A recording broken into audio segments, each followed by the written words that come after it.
Welcome to Advance with MUSC Health. I'm your host, Erin Spain. This show's mission is to help you find ways to preserve and optimize your health and get the care you need to live well. Robots are assisting MUSC Health surgeons on many different parts of the body to offer more personalized and precise procedures that can lead to a quicker recovery. Dr. Erik Hansen, an orthopedic surgeon specializing in adult reconstructive surgery, joins me to talk about how robotic-assisted joint replacement surgery is being used at MUSC Health and the benefits of this technology. Welcome to the show, Dr. Hansen. Thank you for having me. Tell me about joint replacement surgeries and what joints do you work on? Which are the most common types of surgeries as well? Sure. I'm primarily a hip and knee surgeon, which are probably the two most common joints that people have replaced. There are other joints that people have replaced, but by far the hip and knee are the two most common.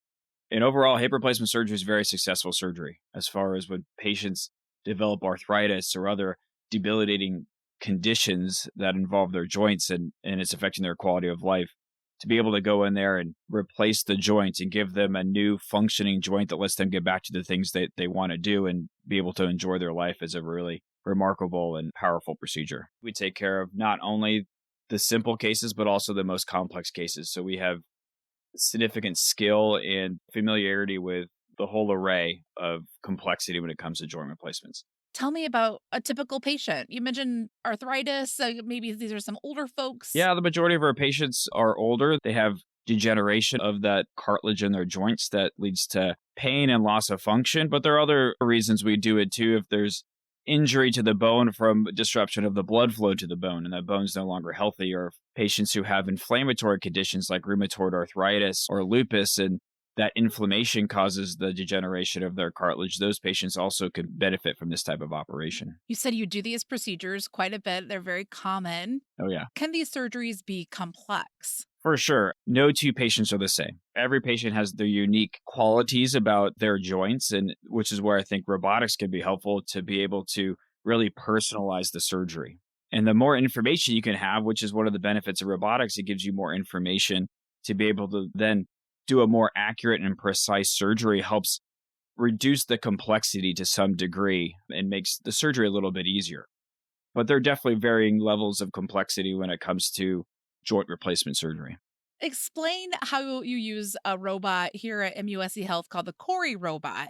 The benefits of this technology. You already mentioned it kind of helps you map out the person's anatomy before you even get into surgery. It's an imageless system, which is nice. So there's some robots that require CT scans and things before surgery, and this one doesn't. This one, when we get to the operating room, we open up the knee, we essentially map out the knee, create a 3D model on the robot, which then allows us to compare that anatomy to a database of millions of CT scans and MRIs that have been uploaded into this database to then create this model, which then lets us be able to size the implants accurately and then put them into a position that's specific for that patient. We stress the knee, we get range of motion information and ligament stability information that then lets us precisely put the implant into millimeters of accuracy. What does the Cori robot look like? How do you use it? What's it like to use it? It's really not that big of a robot. And I think robot's somewhat of a misnomer. It's not truly like a robot. If anything, it's a screen that has information that we can then manipulate or change with a handheld instrument or a burr that then the surgeon can then use to perform the surgery. So it's not a robot where the robot is doing the whole surgery and the surgeon is in the corner of the room kind of manipulating things over there. The surgeon's still doing the surgery, and so we're still hands-on operation. For patients, the experience probably isn't that different. I mean, they're coming in, they're doing a consultation, but what's going on behind the scenes that could enhance the experience because you're using robotic-assisted surgery? I think there's ability for more information for the patient. We're following these patients out and seeing how they do following the robotic surgery, and in my experience, they seem to be recovering quicker than doing the manual surgery. I think the ability for us to then put the implants in specifically for that patient is allowing them to recover quicker. And I think that will bear out in the data that we're collecting for this. But overall, for the patient's experience, it's really not a whole lot different. When they come in, they see me in clinic, I sign them up for surgery. There's no additional pre-work that they need before having surgery for the robot specifically. And then they have the surgery, they go home after surgery. There's really no difference besides with the goal of having a quicker recovery. You mentioned the 3D modeling that takes place as soon as you get into the OR. How is this for you as a surgeon? Just elaborate on that a bit more about how this technology really is a game changer. Sure. In my position as a professor and an educator here, I think it helps twofold. It helps one with me. I like having as much information as I can when I'm doing the surgery. Our classic way of doing a knee replacement surgery is kind of a one size fits all type technique where we make our bony cuts kind of similar to every patient to some extent. And this 3D model gives us an ability to really analyze the anatomy of that patient's bone and how their deformity is and how we can correct it.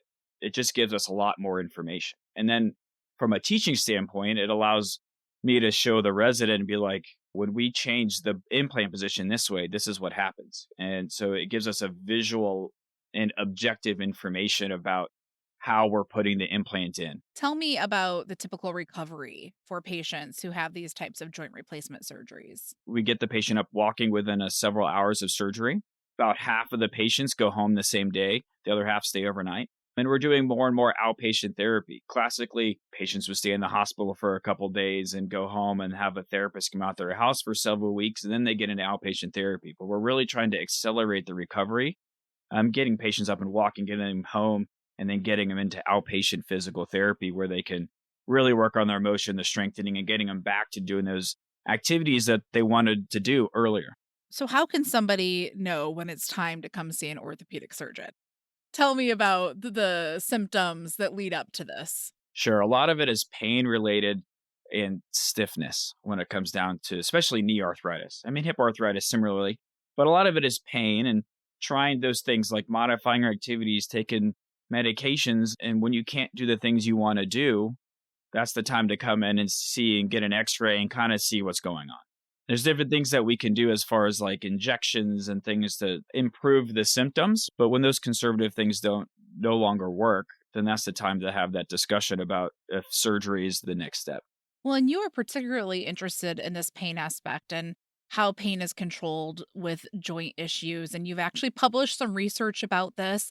Tell me about your research that you've published with opioid use and joint repair and replacement surgery and also mental health. We were looking at the reasons why patients that we think should be able to go home the same day of surgery don't. And some of those different things or the reasons why is being on narcotic pain medication prior to surgery.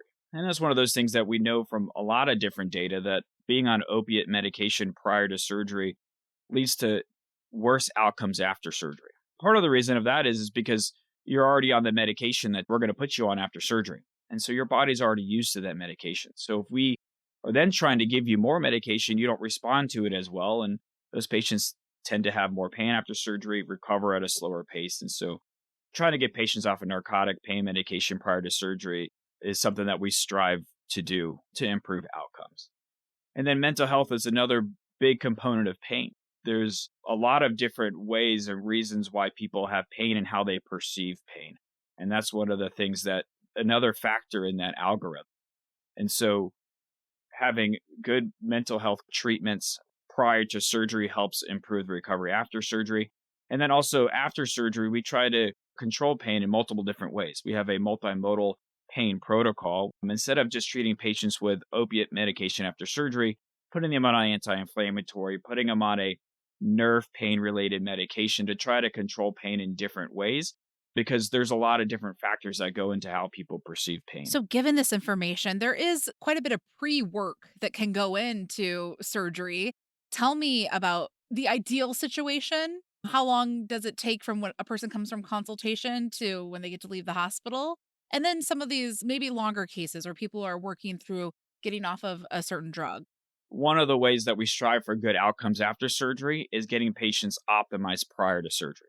So there's various amounts of time that are required to get a patient ready for surgery. And so that can be quite variable. You know, ideally, the perfect scenario, a patient comes in, they see me in clinic, and then they have surgery up to a month later.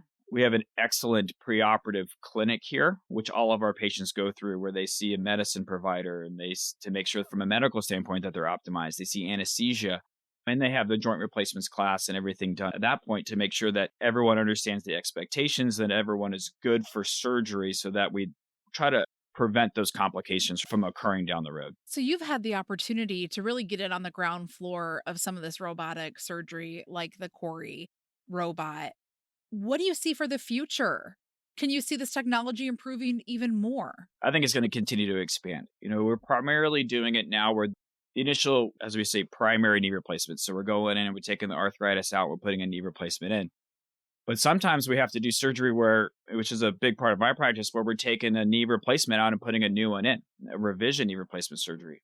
And that's an even more complex surgery. So to be able to use robotics and that additional information we get from robotics, I think is the next step up in that spectrum, is to be able to expand that. And then we get into, right now we're primarily doing knee replacements robotically here. And then in the coming months, I'm going to be doing some hip replacements robotically. And so I think that the indications will be continuing to expand as that technology improves. We'll continue to expand the uses with our joint replacement patients as well. That brings up a good point. How long do these replacements typically last? And how often do you have to do revisions in a lifetime? The goal is to get 20 to 30 years out of them. I think there's plenty of data that these joint replacements should be lasting that long, but sometimes they don't, from a lot of different reasons why they don't. But the goal is anytime we put them in to last at least 20 to 30 years. Is it a pretty good mix of men and women that you see coming through as patients? It's probably 50-50 would be men and women that we see. Women can have earlier arthritis. If they have hip dysplasia, that tends to be something that we see more commonly in females and younger females, more so than males. Are there different considerations with the different genders when it comes to doing these surgeries? No, not really. When it comes to knee replacements, one of the advantages or one of the things we could do in knee replacements that I do quite frequently is partial knee replacements, which I think is one of the main reasons I use robotics actually is partial knee replacements, because in those surgeries, the implant position is very, very important.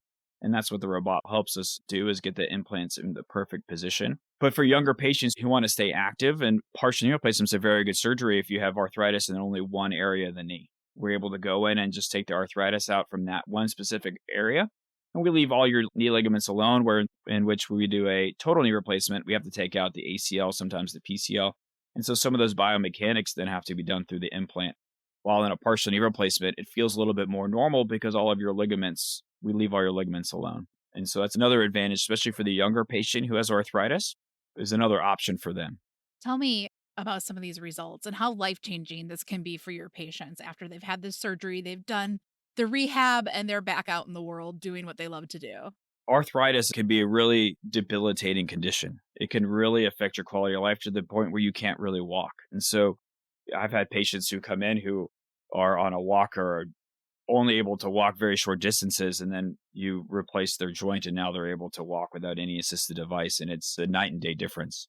The outcomes and how you can affect somebody's life is pretty dramatic. What do you do to optimize your health and live well? Sure. I try to exercise regularly, at least a couple of times a week when I can, and then try to eat a balanced diet.